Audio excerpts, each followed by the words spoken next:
வமை யுனாதிசிமி Alban B ஹல்வதிஹி அஸ்மம் B ஹிம்மதிஹி Sharman லி கஃவதிஹி அஜத்துஹு முஸ்ரிஹன் மின் அஜலி தஅவதிஹி ஃபல் யதுயா அப்துல் காதிர் முஹித்தீனி. அவர் சொன்னாராம், யார் ஒருவர் இருட்டிலே அமர்ந்திருக்க வேண்டும், உறக்கம் கலைந்திருக்க வேண்டும், தனித்து இருக்க வேண்டும், இப்படிலாம் உட்கார்ந்து முஹித் அப்துல் காதிர் ஜிலானி யா முஹித்தீன் என்று 1000 முறை அழைத்தால் நான் அந்த சபைக்கு போயிடுவேன் என்று அவங்க சொன்னதாக இன்னைக்கு மக்கள் நம்புகிறார்களே. முஹித்தீன் என்ற பெயரை சொல்லிக் கொண்டு இன்னைக்கு எத்தனை மக்கள் வழிகாட்டிலே இருக்கின்றார்கள். அவங்க நினைக்கிறாங்க மறுமை நாளில் முஹித்தீன் வந்து நம்மை காப்பாற்றுவார். இது நடக்காது. மறுமையின் நிலையை பற்றி இறைவன் சொல்லுகிறான், மறுமையிலே யாராக இருந்தாலும் அடுத்தவரை பற்றி கவலைப்பட மாட்டார்கள், தன்னுடைய மனைவியை பற்றி சிந்திக்க மாட்டார்கள், தாயை பற்றி சிந்திக்க மாட்டார்கள், பெற்ற பிள்ளையை பற்றி யோசிக்க மாட்டார்கள், நண்பனுக்காக வேண்டி குரல் கொடுக்க மாட்டார்கள். அல்லாஹ் திருமறையை தெளிவுபடுத்தி இருக்கின்றான். அவன் யா நஃப்ஸி தான். இறைவனுக்கு ஆற்றல் உண்டு. இறைவனை விட்டு விட்டு இவங்கள் யாரை அழைத்தாலும் அவர்களுக்கு அணு அளவும் அதிகாரம் கிடையாது. அலகும் அர்ஜுனுன் யம்ஷூன பிஹா அம்லகும் ஐதி யப்திஷூன பிஹா அம்லகும் ஐயுன் யுப்ஷிரூன பிஹா அம்லகும் ஆதானுன் யஸ்மஊன பிஹா. என்ன மாதிரி கேள்விகளை இறைவன் கேட்கின்றான். அல்லாஹ்வை விட்டு விட்டு இவர்கள் யாரை அழைக்கின்றார்களோ அவர்களுக்கு நடக்கின்ற கால்கள் உண்டா, பிடிக்கின்ற கரங்கள் உண்டா, பார்க்கின்ற கண்கள் உண்டா, கேட்கின்ற காதுகள் உண்டா?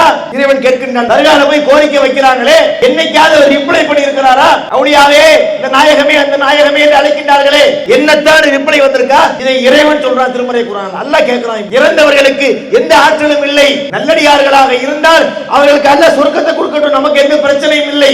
அதை விட்டுவிட்டு அந்த மன்னருக்கு சென்று பிரார்த்தனை புரிவது மார்க்கத்திலே உள்ளதா? அஸ்ஸலாமு அலைக்கும் வரஹ்மத்துல்லாஹி வபரகாத்துஹு. கண்ணியத்திற்குரிய எல்லாம் வல்ல ஏக இறைவனின் நல்லடியார்களே, இந்த நிகழ்ச்சியில் இணை வைப்பை வேறறுத்த இப்ராஹிம் நபி என்கின்ற தலைப்பை எனக்கு வழங்கி இருக்கின்றார்கள். தமிழ்நாடு தௌஹீத் ஜமாத்தின் சார்பிலே அழகிய முன்மாதிரி இப்ராஹிம் அலைஹிஸ்ஸலாம் என்கின்ற தலைப்பில் 10 மாத செயல் திட்டத்தை நாம் அறிவித்து கடந்த ஜூன் மாதம் முதல் இந்த பிரச்சாரங்கள் தொடர்ச்சியாக நடைபெற்று வருகின்றன. முஸ்லிம்களை பொறுத்தவரையிலே இப்ராஹிம் அலைஹிஸ்ஸலாம் அவர்கள் மிகச்சிறந்த இறைத்தூதராக இருக்கின்றார்கள். அவர்களை பற்றி திருமறை குர்ஆனை நாம் படிக்கும் போது அதிலே பலவிதமான தகவல்களை இறைவன் பதிவு செய்கின்றான். அவர்களை வெகுவாக பாராட்டுகின்றான். அவர்களுடைய தனித்தன்மையை, அவருடைய நற்குணத்தை, அவருடைய ஈமானிய உறுதியை, அவர் செய்த அழைப்பு பணியை என்பதை பற்றி எல்லாம் பல இடங்களிலே திருக்குர்ஆனிலே அல்லாஹ் பிரதிபலிக்கின்றான். அந்த இப்ராஹிம் நபியினுடைய ஒரு முக்கியமான தன்மை என்னன்னு சொன்னா, இணை வைப்பை வேறு இருக்க வேண்டும், படைத்த இறைவனை மட்டுமே வணங்க வேண்டும். இதுதான் இஸ்லாத்தினுடைய கொள்கை. இஸ்லாமிய மார்க்கத்தை நாம் பின்பற்றுகிறோம் என்றால் அதனுடைய அடிப்படை கொள்கை என்ன? லா இலாஹ இல்லல்லாஹ் முஹம்மது ரசூலுல்லாஹ். வணக்கத்திற்குரிய இறைவன் அல்லாஹ்வை தவிர யாரும் இல்லை. முகமது நபி அவர்கள் அல்லாஹ்வுடைய தூதராவார்கள். இந்த இஸ்லாத்தினுடைய அடிப்படை.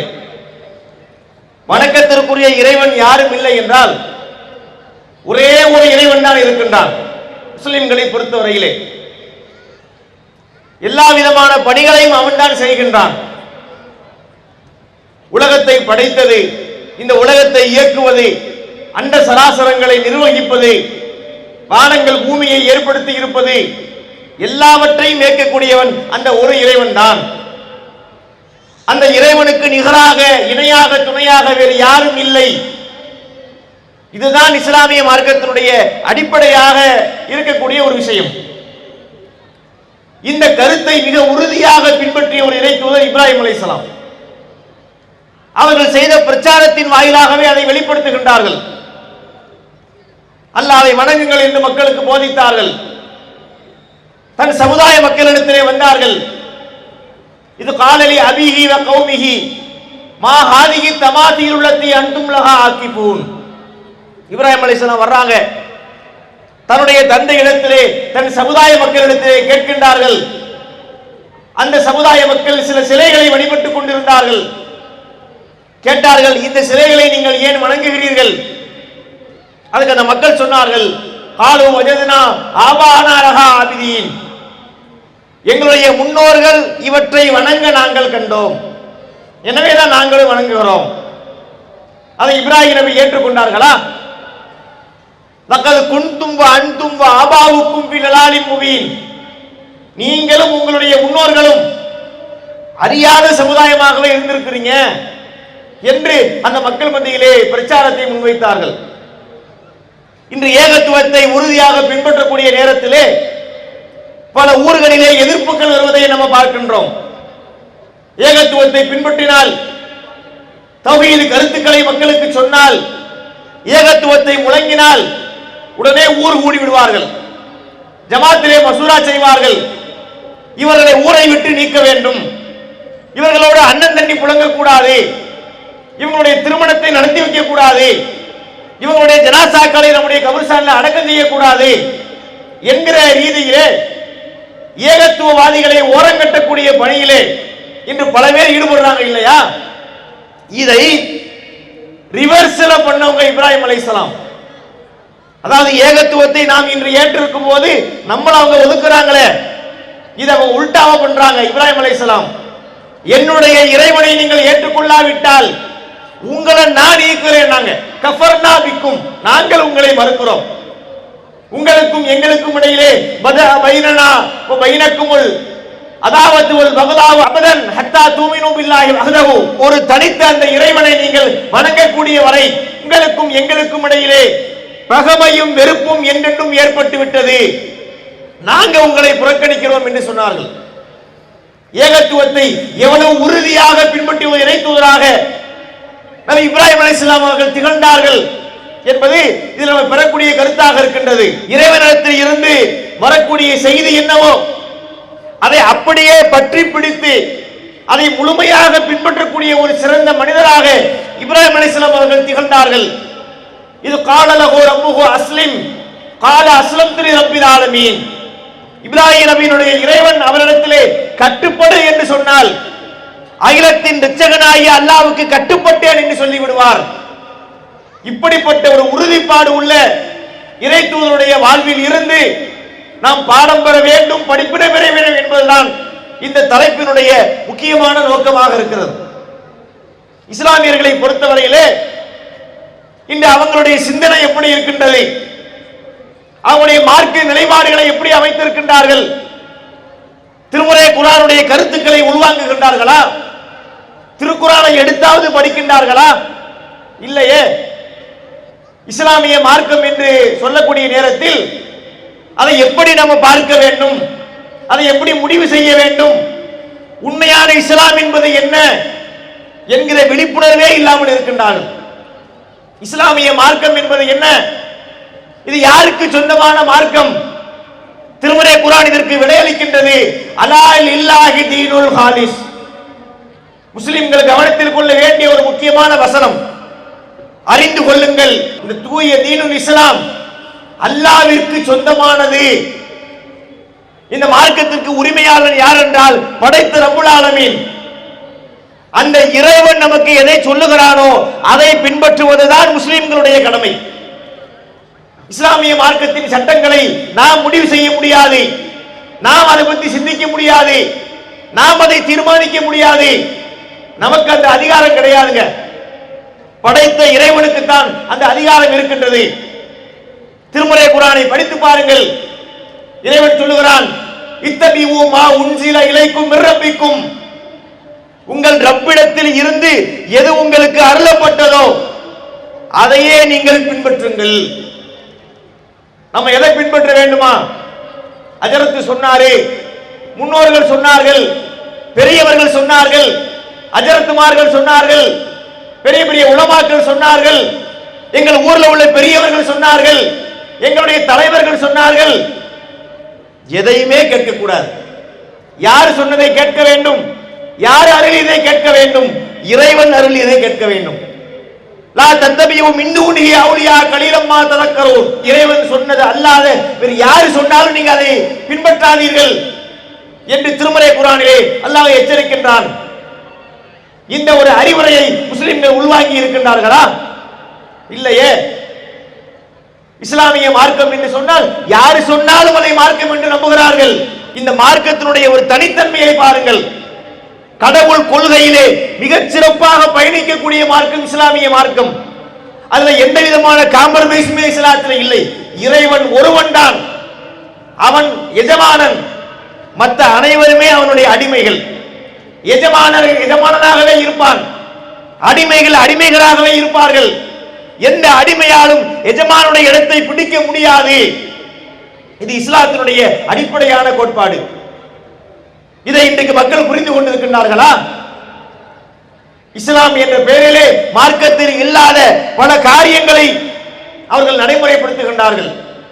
குறிப்பாக இணை கற்பிக்கக்கூடிய காரியங்களை, தர்கா வழிபாடு, தாயத்துக்கள் அணிவது, மௌலூது மீலாது, பராத்து மேராஜி என்ற பெயரிலே பலவிதமான காரியங்களை, இஸ்லாத்திலே சொல்லப்படாத காரியங்களை நடைமுறைப்படுத்திக் கொண்டிருக்கின்றார்கள். இதெல்லாம் மார்க்கத்தில் வருமா? இஸ்லாத்தில் இதற்கு அனுமதி இருக்கின்றதா? கண்டிப்பாக இல்லை. இந்த மார்க்கம் எவ்வளவு சிறப்பாக சட்டங்களை இறைவன் வைத்திருக்கிறார் என்றால், நபிகள் நாயகம் ஸல்லல்லாஹு அலைஹி வஸல்லம் அவங்க யார் நமக்கு தெரியும். நம்முடைய உயிரை விட மேலாக நம்ம மதிக்கிறோம். நபிகள் நாயகம் ஸல்லல்லாஹு அலைஹி வஸல்லம் அவர்களை போல நம்ம வந்துட முடியுமா? நம்ம என்னதான் தொழுதாலும், எத்தனை நோன்பு வச்சாலும், நம்முடைய சொத்துக்கள் அனைத்து இந்த மார்க்கத்துக்காக நம் தர்மம் செய்தாலும் நபிகள் நாயகத்தினுடைய இடத்தை நம்ம பெற முடியுமா என்றால் கண்டிப்பாக பெற முடியாது. அவ்வளவு பெரிய ஒரு உயர்ந்த இடத்தை நபிகளாருக்கு இறைவன் வழங்கி இருக்கின்றான். அந்த இறை தூதராக இருந்தாலும் மார்க்கத்திலே சட்டம் சொல்லக்கூடிய அதிகாரம் நபிகள் நாயகத்துக்கு கிடையாதுங்க.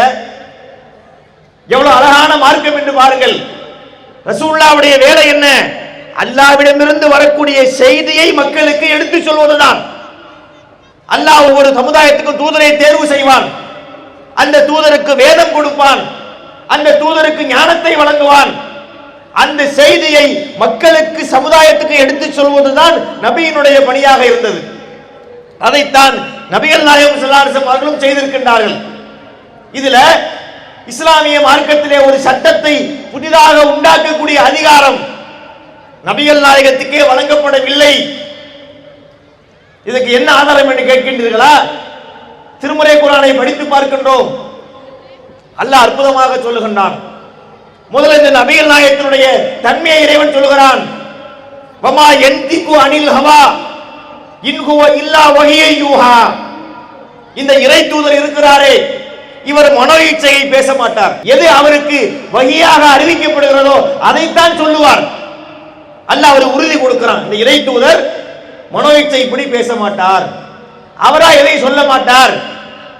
அவருக்கு என்ன செய்தியாக அறிவிக்கப்படுது அப்படின்னு அர்த்தம், அல்லாஹ்விடத்தில் இருந்து நபிகள் நாயகத்துக்கு மெசேஜ் வரும், அந்த செய்தியை தான் அவர் பேசுவார்.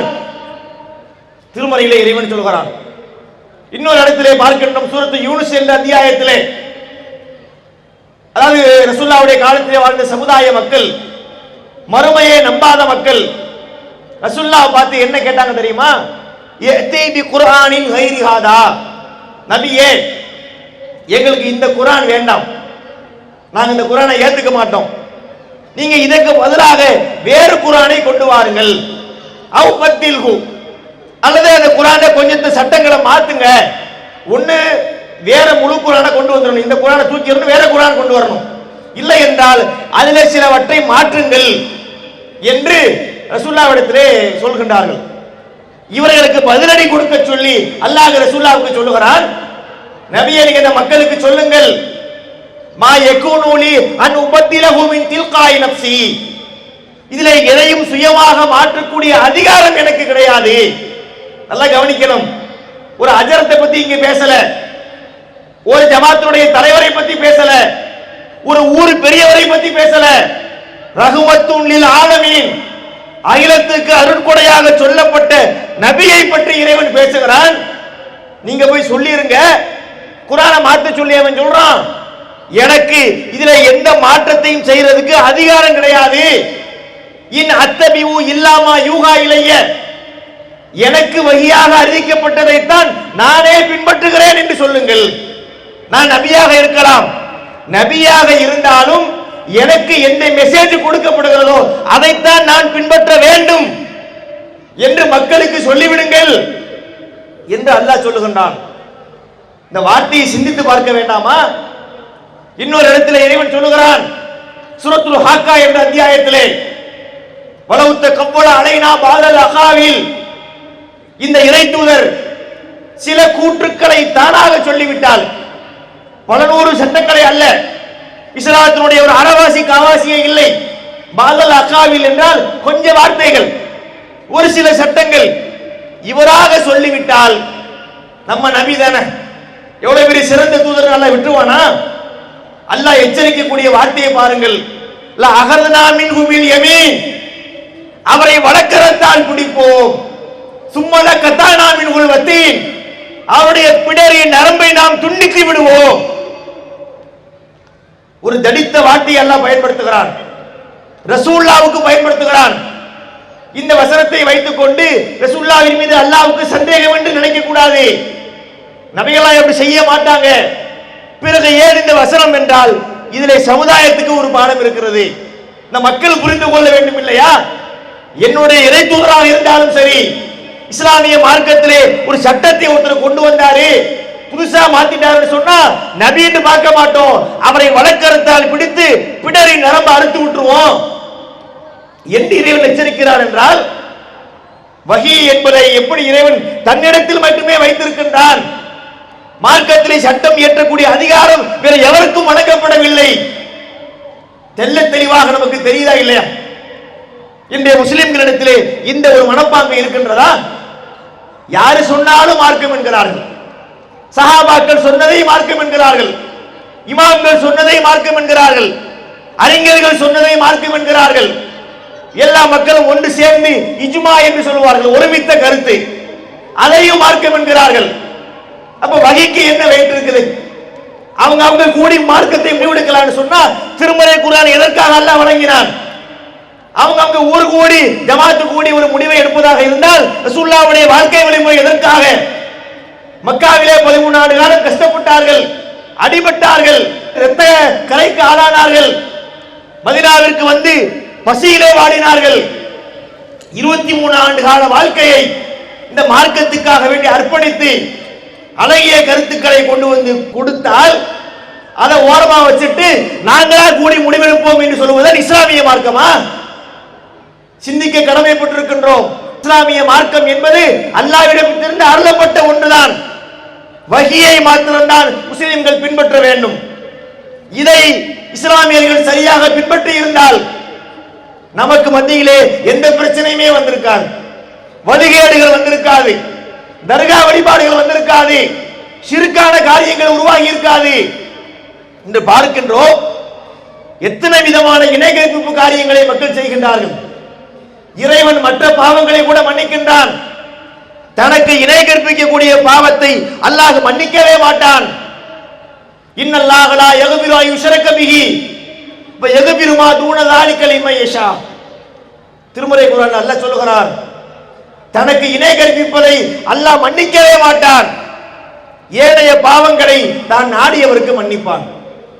மனிதர்கள் பலவிதங்களில் பாவம் செய்வார்கள், அந்த பாவங்கள்ல இணை கற்பிப்பதை இறைவன் தனி கணக்கில் வைக்கலாம். இணை வச்சாச்சுன்னா அவன் கதை முடிந்தது. வலா தஜஅலு லில்லாஹி அன்தாதன் வ அன்தும் தஅலமூன், நீங்கள் அறிந்து கொண்டு அல்லாஹ்வுக்கு இணை வைத்து விடாதீர்கள், இணையாளர்களை உண்டாக்கி விடாதீர்கள். இறை ஆற்றலை இன்னொருத்தருக்கு கொடுத்துடக்கூடாது. இணை வைப்பு என்றால் என்ன? அது என்ன இணை வைப்பு? அந்த வாசக அமைப்பே ஒரு மாதிரி இணை வைப்பு அப்படின்னு இருக்குது. பலர் நினைக்கலாம் இணை வைப்பு என்று சொன்னால் இறைவனுக்கு நிகராக இன்னொருவரை நாம் நினைப்பது. அல்லாஹ்வுக்கு இருக்கக்கூடிய ஆற்றலை போல இன்னொருவருக்கும் அந்த ஆற்றல் உண்டு என்று நினைத்தால் அங்கு இணை வைப்பு வரும். இறைவனுக்கு செய்யக்கூடிய வணக்கத்தை இன்னொருவர்கிட்ட போய் செஞ்சா அங்கு இணை வைப்பு வரும். இன்று மக்கள் மத்தியிலே எத்தனை விதமான இணை வைப்பு காரியங்களை செய்கின்றார்கள். அதுல பார்க்கிறோம் தர்கா வழிபாடு.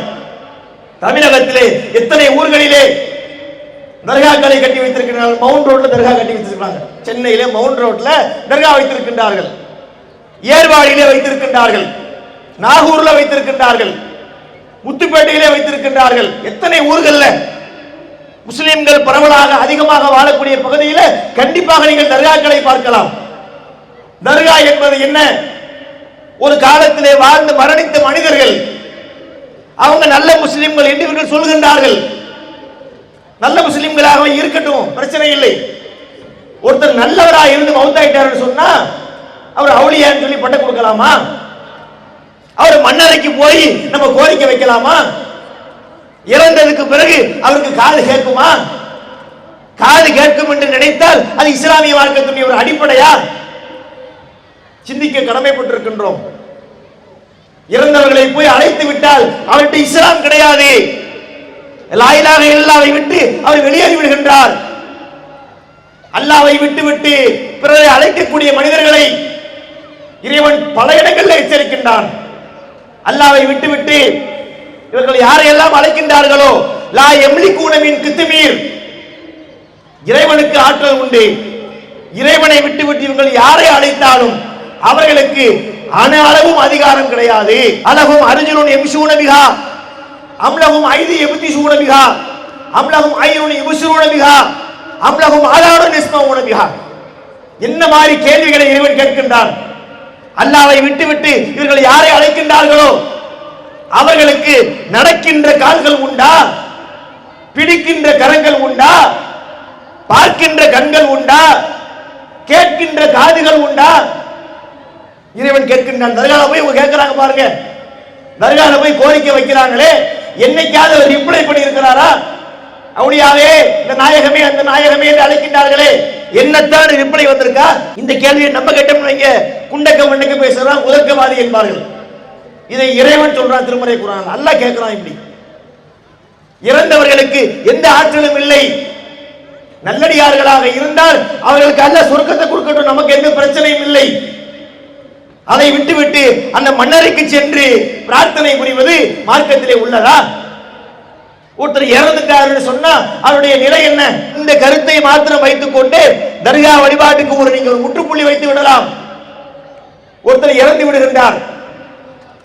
இஸ்லாமிய மார்க்கத்துடைய அடிப்படையிலே இரண்டு விதமான நிலை இருக்கின்றது. இறப்புக்கு பிறகு இறந்தவரை போய் அடக்கம் பண்றாங்கன்னு வைங்களேன். அடக்கம் செய்த கொஞ்ச நேரத்தில் வானவர்கள் வருவார்கள், முன்கர் நக்கீர் வருவார்கள். வந்து அந்த இறந்தவர்கிட்ட கேள்விகள் கேட்பாங்க. மன்ற பூக்க, உன்னுடைய இறைவன் யார் என்று பல கேள்விகளை கேட்பார்கள். அவர் நல்லடியாராக இருந்தால் எல்லா கேள்விகளுக்கும் பதிலளிப்பார். பதிலளித்த உடனே அவருக்கு சொர்க்கத்தை பற்றி நற்செய்தி சொல்லப்பட்டு விடும். அவர் மகிழ்ச்சி அடைந்து விடுவார். மகிழ்ச்சி அடைந்து அவர் அங்கிருந்து கிளம்புறதுக்கு ரெடியாகிறார். எங்க ரெடியாகிறார்? வீட்டுக்கு போறதுக்கு ரெடியாகிறார். எதற்காக? இந்த தகவலை சொல்றதுக்காக. ஏன்னா எப்பேற்பட்ட ஒரு விஷயத்தை சாதித்திருக்கிறார், சொர்க்கத்துக்கு போக போறாரு, அந்த தகவலை சொல்லணுமா இல்லையா வீட்டுக்கு? அவர் அங்கிருந்து ரெடியாகிறார். அப்ப அங்க அவங்களுக்கு சொல்லப்படும், நீ இங்கிருந்து போக முடியாது. நம்க நவுமத்தில் அரூஸ், நீங்கள் புது மாப்பிள்ளையை போன்று உறங்கி விடுங்கள். அரூஸ் என்ற வார்த்தைக்கு புது மாப்பிள்ளைன்னு அர்த்தம். புது மாப்பிள்ளையை போன்று நீங்கள் உறங்குங்கள். உறங்க வைக்கப்படுறாங்க. எவ்வளவு நேரத்துக்கு உறங்குவார்கள்? ஒரு வாரம் 2 வாரத்துக்கு உறங்குவார்களா? இல்லை. கியாமத் நாள் வர்ற வரை அல்லாஹ் இந்த உலகத்தை அழிச்சு மீண்டும் எழுப்புவானே, அது வரைக்கும் அவங்க உறங்குறாங்க. நல்லடியாருடைய நிலை இப்படி இருக்கிறது. இவங்க யாரை அவுலியா என்று வச்சுக்கிட்டு போய் அங்கே கோரிக்கை வைக்கிறாங்களோ, அவுலியாவே எங்களுக்கு பாஸ்போர்ட் கொடுங்க, விசா கொடுங்க, எங்களுக்கு கல்வி கொடுங்க, எங்களுக்கு படிப்பு கொடுங்க, நோயை ஓட்டுங்க, பேயை ஓட்டுங்கன்னு சொல்லி தர்காக்களை போய் முறையிடுறாங்களே, இவங்களுடைய கோரிக்கையை முதல்ல அவங்க காது கொடுத்து கேட்பாங்களான்னா கேட்க மாட்டாங்க. மார்க்கத்தின் அடிப்படையிலே, நபி அவங்க சொன்ன சட்டத்தின் அடிப்படையிலே இறந்தவர்கள் நல்லடியார்களாக இருந்தால் அவங்க மண்ணறையிலே உறங்கிக் கொண்டிருப்பார்கள். இது ஒரு வகை. இன்னொரு வகையினர் யார்? அவர்கள் பாவிகள். அவங்க பல குற்றங்கள் புரிந்திருப்பார்கள். அவங்கள்ட்ட மலக்குகள் வந்து கேள்வி கேட்கிறாங்க, முன்கர் நக்கீர் கேட்கிறாங்க, மன் ரப்புக்க, உன் இறைவன் யார்? இன்னும் பல கேள்விகளை கேட்பார்கள். அதுக்கு பதிலளிக்கின்றாங்க, ஹாஹாலா அதிரி, ஹாஹாலா அதிரி, எங்களுக்கு தெரியாதுங்க, எங்களுக்கு தெரியாதுங்க என்று சொல்லுவார்கள். பிறகு அவர்களுக்கு அங்கே மண்ணறையிலே வேதனை நிறைவேற்றப்படும், தண்டிக்கப்பட்டு கொண்டே இருப்பார்கள். அவருடைய கபர் அவர்களை நெருக்கும். அவருடைய விலா எலும்புகள் ஒன்றோடு ஒன்று கோர்த்துக் கொள்ளக்கூடிய அளவிற்கு அந்த கபருடைய நெருக்கம் கடுமையாக இருக்கும். இன்னும் பல தண்டனைகள் அவர்களுக்கு வழங்கப்படும். இவங்கள்ட்ட போய் கேட்கலாமா? அப்போ ஒரு நரகவாசி அவன் மண்ணறையில அடி வாங்கிட்டு இருக்கிறான், மிதி வாங்கிட்டு இருக்கிறான், அவன்கிட்ட போய் அவுளியாவேன்னு கேட்க முடியுமா? எப்படி கேட்டாலும் சிக்கல் தான். நல்லடியாரா இருந்தா தூங்குறாரு, கேட்ட காது கேட்காது. கெட்டவராக இருந்தால் அவருக்கு அடி விட்டுக்கிட்டு இருக்கு, அவர்கிட்ட போய் நம்ம கேட்க முடியுமா? முதல்ல நம்ம இங்கே எழுப்பக்கூடிய ஓசை, இந்த சத்தம் மன்னரைக்கு போகுமா என்றால் போகாது. பரிசவுன் இலா யௌமி யுபாஸூன் அல்லாஹ் சொல்லிவிட்டான். அவங்க எழுப்பப்படுகின்ற நாள் வரை இந்த உலகத்திற்கும் அந்த உலகத்துக்கும் இடையிலே ஒரு பரிசகு திரை இருக்கின்றது. எந்த ஓசையும் இங்கிருந்து அங்கு போக முடியாது. இவ்வளவு தெல்ல தெளிவான சட்டத்தை மார்க்கம் சொல்லி இருக்கும் போது தர்காக்களுக்கு சென்று அவங்க போய் கோரிக்கை வைக்கிறாங்களே, அவங்களுக்கு காது கேட்குமா? முதல்ல எதுக்காக போய் இவங்கள்ட்ட கேட்கணும்? அலைஸ அல்லாஹு பி காஃபின் அபுதா, தன்னுடைய அடியார்களுக்கு அல்லாஹ் போதுமானவனாக இல்லையா? எதுக்குங்க இன்னொரு ஆளு? எதுக்கு ஒரு ஆள் போய் நம்ம பரிந்துரைக்கு கூப்பிடணும்? அல்லாஹ்விடத்தில் கேட்கலாமே. இறைவன் அனைத்தையும் அறிந்தவன், நம்முடைய உள்ளத்திலே உள்ள கருத்துக்களை கூட அவன் அறியக்கூடியவன். இன்னல்லாஹ் அலிமும் பிதாத்தி சுதூர், மனிதனுடைய உள்ளத்திலே இருக்கக்கூடிய கருத்துக்களையும் அல்லாஹ் அறியக்கூடியவனாக இருக்கின்றான். எல்லாவற்றையும் இறைவன் அறிவான், அவனுக்கு எல்லா பாஷையும் தெரியும். அப்ப ஏன் அல்லாஹ்ட்ட கேட்க வேண்டியதானே? ஏன் இந்த இணையாளர்களை நம்ம ஏற்படுத்த வேண்டும்? நபிகள் நாயகம் ஸல்லல்லாஹு அலைஹி வஸல்லம் அவர்கள் தங்களுடைய வாழ்நாளிலே எந்த ஒரு சூழ்நிலையிலும் ஒரு பொருட்டால ஒண்ணு கேட்டிருக்கிறாங்களா? அல்லாஹ்ட்ட தான் கேட்டாங்க. மழை வேணுமா, குழந்தை வேண்டுமா, வறுமையை போக்க வேண்டுமா, அல்லாஹ்வின் உதவி வேண்டுமா? நபி டு அல்லாஹ் தான் நேரடியாகத்தான் கேட்டிருக்கின்றார்கள். இவர் பொருட்டால் குடி, அவர் பொருட்டால் குடி என்று கேட்டதே கிடையாது. இன்றைய இஸ்லாமியர்கள் பொருட்டு என்ற பெயரிலே, வசீலா என்ற பெயரிலே பல அவுலியாக்களை அழைத்து அவங்க மூலமாக அல்லாஹ்விடத்தில் கேட்கக்கூடிய நிலையை பார்க்கின்றோம். இது இஸ்லாத்திலே இல்லாத ஒரு காரியம். இதை ஒருத்தர் நம்பிட்டார் என்று சொன்னா அவர் உள்ளத்திலே ஈமான் கிடையாது. அவர் இஸ்லாமிய வட்டத்தை விட்டு வெளியே போய்விடுகின்றார். இந்த அடிப்படையை புரியாமல் தர்காக்களுக்கு மக்கள் செல்கின்றார்கள். அந்த மக்களுக்கு புரிய வைக்க வேண்டும், அந்த மக்களை கொடிய நரகத்தில் இருந்து பாதுகாக்க வேண்டும் என்கின்ற நல்லெண்ணத்திலே தான் தமிழ்நாடு தௌஹீத் ஜமாத்தின் சார்பிலே இத்தகைய பிரச்சாரங்களை நாங்கள் முன்னெடுக்கின்றோம். தர்கா வழிபாட்டை இப்படிப்பட்ட சிறுக்கு இருக்கிறது. இன்னொரு பக்கத்தில் பார்த்தால் மௌலிதுகள் என்ற பெயரிலே ரபியுல் அவ்வல் மாதம் வந்துவிட்டால் சுபஹான மௌலிது, மகரிப் நேரங்களில் நீங்க பார்க்கலாம், பள்ளிவாசல்கள்ல ஒளிபெருக்கையில ஒரே சத்தமா இருக்கும். சின்ன பிள்ளைகளை வைத்துக் கொண்டு ஓதுகின்றார்கள். யா நபி சலாம் அலைக்கும், யா ரசூல் சலாம் அலைக்கும் என்ற பாடல்களை. இதுல என்ன சிக்கல் இருக்கிறது என்றால், நபிகள் நாயகத்தை புகழ்றோம் என்ற பெயரிலே நபிகள் நாயகத்திற்கு இறைத்தன்மை இருப்பதை போல அங்கே சித்தரிக்கப்படுகின்றது. நான் ஏற்கனவே குறிப்பிட்டேன், மனிதன் என்றும் இறைவனாக முடியாது. எவ்வளவு நல்ல மனிதராக இருந்தாலும், நபிகள் நாயகத்தை போல உத்தமராக இருந்தாலும் சிறந்தவர் என்று சொல்லலாம். ஆனால் இறைத்தன்மை பெற்றவர் என்று சொல்லக்கூடாது. சொல்லியாச்சுன்னா அவர் இஸ்லாத்தை விட்டு வெளியே போயிடுவார். இவங்க உண்டாக்கி வைத்திருக்கக்கூடிய மௌலுதுல இவைகள் தான் நிறைந்திருக்கின்றன. அது இந்த மௌலுது பாடல்களை அவங்க படிக்கும் போது ஒரு வேடிக்கையை அரங்கேற்றுகின்றார்கள். என்ன வேடிக்கை தெரியுமா? சினிமா பாட்டா பார்க்க வேண்டியது. அந்த சினிமா பாட்டில் டியூன் இருக்கும் பாருங்க, பல மியூசிக் டைரக்டர்கள் கம்போஸ் பண்ணி ஒரு பாட்டுக்கு டியூன் போடுற மாதிரி அந்த டியூனை எடுத்து வைத்துக் கொண்டு அப்படியே மௌலிது பாட்டத்துக்கு உள்ள வைக்கிறது.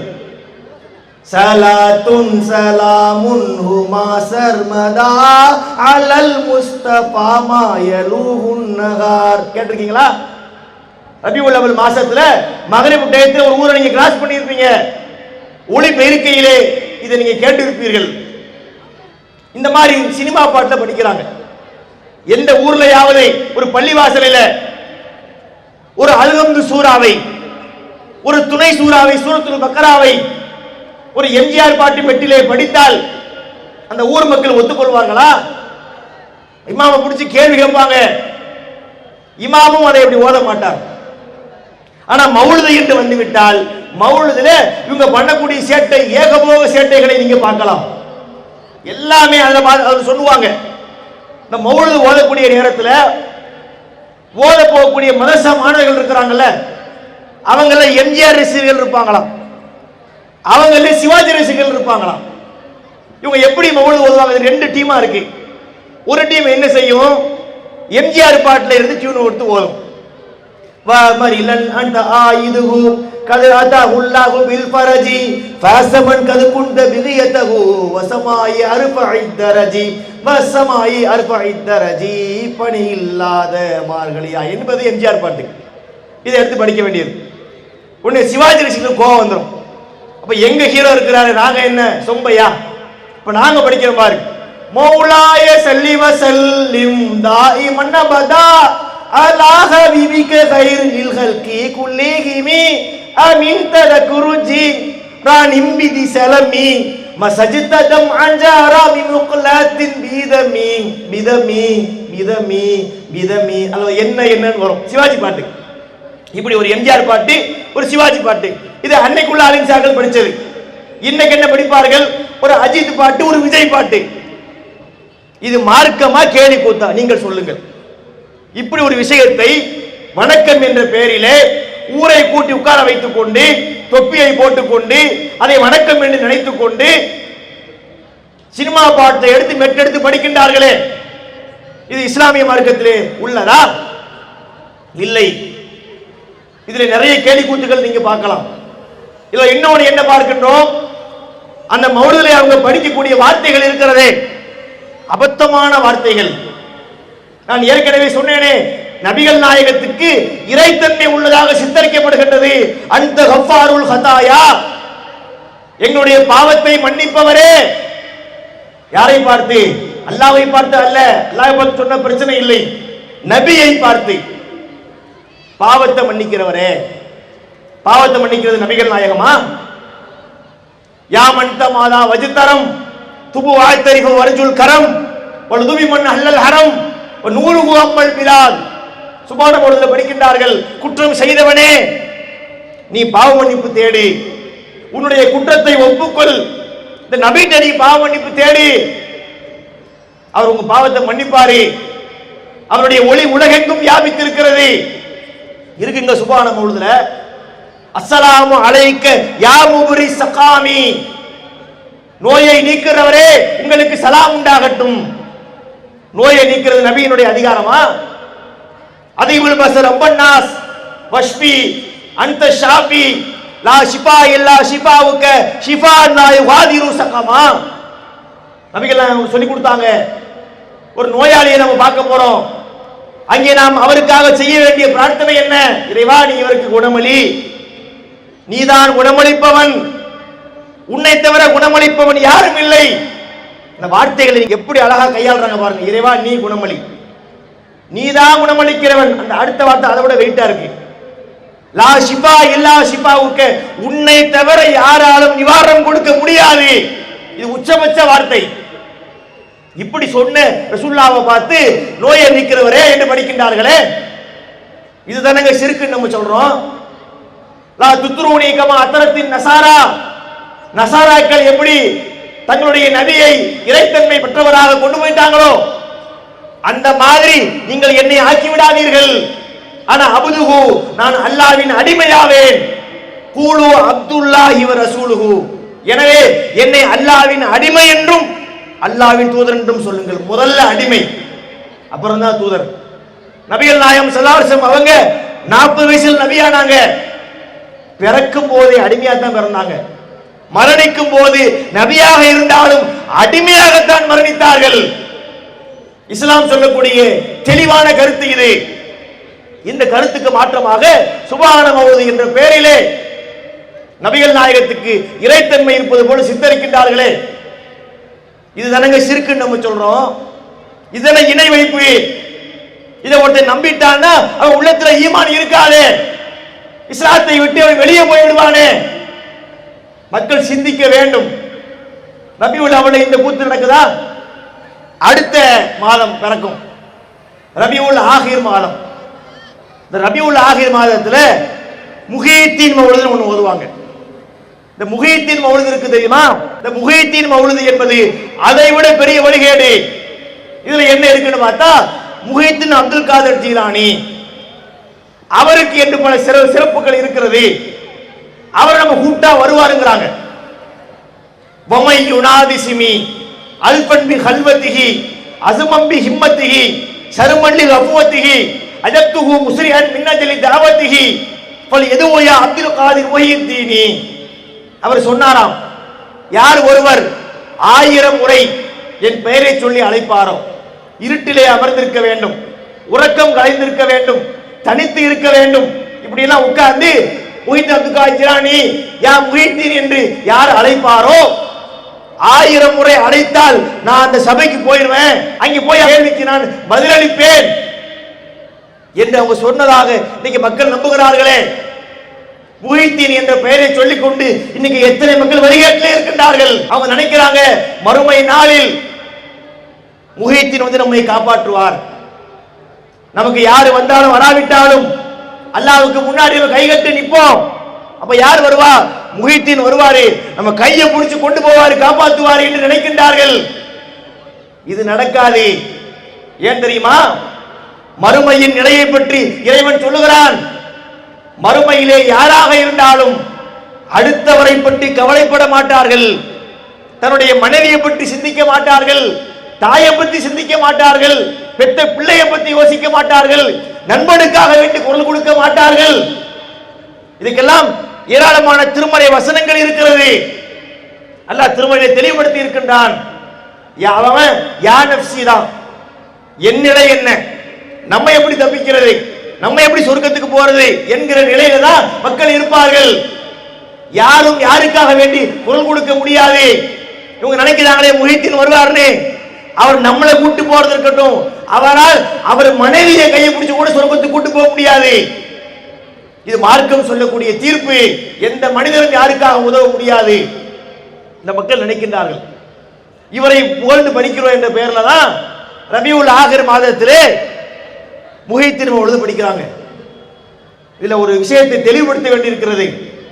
இந்த முஹித்தீன் மக்கள் சொல்றாங்களே, இந்த விஷயத்திலே மக்களுக்கு உள்ள நம்பிக்கை என்ன தெரியுமா? முஹித்தீன் என்பவரை இவங்க எங்கே கொண்டே உட்கார வச்சுக்கிறாங்க தெரியுமா? அரிசியில கொண்டே உட்கார வைக்கிற மாதிரி நினைச்சிருக்கிறாங்க. நான் இதை மிகைப்படுத்தி சொல்றான்னு நினைக்க கூடாது. நான் அதுக்கு ஆதாரம் சொல்கிறேன். நபிகள் நாயகத்தை விட மேல நினைக்கிறாங்க. இந்த உம்மத்துல நம்ம ரசூலுல்லாவை போல யாரையும் நேசிக்க கூடாது. தாயை நேசிப்போம், தந்தையை நேசிப்போம், அது வேறு. நபிகள் நாயகத்தின் மீது தான் உச்சபட்ச நேசம் இருக்க வேண்டும். அந்த நேசம் கடைந்து இன்னொருத்தர் மேல போகுதுன்னு சொன்னா அதுக்கு மார்க்கத்திலே அனுமதி கிடையாது. ஆனா இந்த முஹித்தீனுடைய பக்தர்கள் அவரை எப்படி பார்க்கறாங்க தெரியுமா? ரசூலுல்லாவுக்கு மேல பார்க்கறாங்க. ரசூலுல்லாவுக்கு மேல என்ன? அல்லாஹ்வுக்கு மேல பார்க்கறாங்க. என்ன ஆதாரம்? ஆதாரம் சொல்லட்டுமா? முஹித்தீன் மௌலிதுல ஒரு பாட்டு வரும்.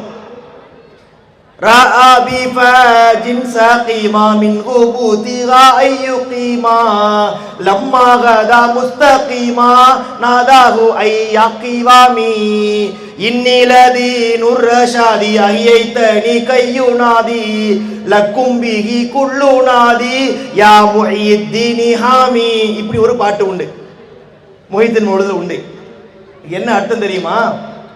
ஒரு நாள் அப்துல் காதர் ஜீலானி நடந்து போயிருக்கிறார். ஒரு வாக்கிங் போறாருன்னு வச்சுக்கோங்களேன். அப்போ ஒரு நோயாளியை கண்டார். சக்கீம்னா நோயாளி. நோயாளியை பார்க்கிறார். அந்த நோயாளி உடம்பு சௌக்கியம் இல்லாம கிடக்கிறார். எந்திரிச்சு நிக்க முடியல, உடம்புல தெம்பு இல்லை. அவரே இந்த நோயாளி அப்துல் காதர் ஜீலானியை கூப்பிடுறார். அத்தா அவன் முடியலத்தா, கொஞ்சம் தூக்கி விடுங்கத்தா அப்படின்னு கேட்டிருக்கிறார். இவர் போய் தூக்கி விடுறார். யாரு? முஹித்தீன் அப்துல் காதர் ஜீலானி. தூக்கி விட்ட உடனே இப்ப இந்த நோயாளி பேசுறாரு, என்னையோ தூக்கி நிறுத்திட்டீங்களா? நான் யாரு தெரியுமா? இன்னில தீனுர் ரஷாத், நான் தான் இஸ்லாமிய மார்க்கம், தீன் நேரிய இஸ்லாமிய மார்க்கம். என்னைய நீங்க தூக்கி நிறுத்திட்டீங்களே, எனவே நீங்கள் முஹித்தீன் என்று அழைக்கப்படுவீர்கள். அங்கேதான் முஹித்தீன் ஆகிறார். அவர் பேர் அப்துல் காதர் தான். அவர் பிறந்த ஊர் ஜீலான். அதனாலதான் அப்துல் காதர் ஜீலானி இருக்கு. முஹித்தீன் எப்படி பேர் கன்வெர்ட் ஆகுதுங்கிறதுக்குள்ள கதை இது. முஹித்தீன் என்ன அர்த்தம்? மார்க்கத்தை உயிர்ப்பித்தவர் அர்த்தம். எவ்வளவு பெரிய அபத்தமான அர்த்தம்னு பாருங்க. முஹீன என்ன? முஹீ என்றால் உயிர்ப்பித்தவர். தீன்னா மார்க்கம், தீனையே உயிர்ப்பித்தவர். இஸ்லாமிய மார்க்கம் உடம்புக்கு முடியாமல் ஓய்ந்து ஒடிந்து கிடக்கின்றது. அதை தூக்கி நிறுத்துறதுக்கு யாருக்கும் சக்தி இல்லை. அல்லாஹ்வுடைய மார்க்கத்தை அல்லாஹ்வாலே காப்பாற்ற முடியல போல இருக்கு. அவங்க நம்பிக்கை எப்படி பேசுறோம்? முஹீத்தீன்னா போய் தூக்கி நிறுத்தினார் அப்படின்னா இங்க முஹீத்தீனை எங்க கொண்டு வைக்கிறாங்க? அல்லாஹ்வுக்கு மேல கொண்டு போய் வைக்கிறாங்க. இது இஸ்லாமா? இது சுலத்த நபிகள் நாயகம் அவர்கள் வந்தார்களா? இது மக்கா காஃபிருடைய நம்பிக்கையை விட மோசமா இருக்கிறது. மக்கா காஃபிர்களை எப்படி நம்பினார்கள்? மக்காவை வந்த அந்த இறை மறுப்பாளர்கள் அல்லாஹ்வை முக்கிய கடவுளாக வைத்துக் கொண்டார்கள். அவங்களுடைய லாத்தை மனாத்தை உஸ்ஸாவை ஹெல்ப் பண்ணுவாங்க, பரிந்துரை பண்ணுவாங்க என்று தானே பேசினார்கள். அந்த அதை எல்லாம் விட மோசமாக முஹீத்தீன் என்பவர் மார்க்கத்துக்கே உயிர் கொடுத்தார். இதை ஒரு முஸ்லீம் நம்பினால் அவர் இஸ்லாத்தில் இருக்க முடியுமா? இஸ்லாத்தை விட்டு வெளியே போக முடியுமா? இஸ்லாத்தை விட்டு வெளியே போயிடுவாரு. இப்படிப்பட்ட மோசமான நிலைகளை நோக்கி மக்கள் சென்று கொண்டிருக்கின்றார்கள். இதெல்லாம் இணை வைப்பு காரியங்கள்.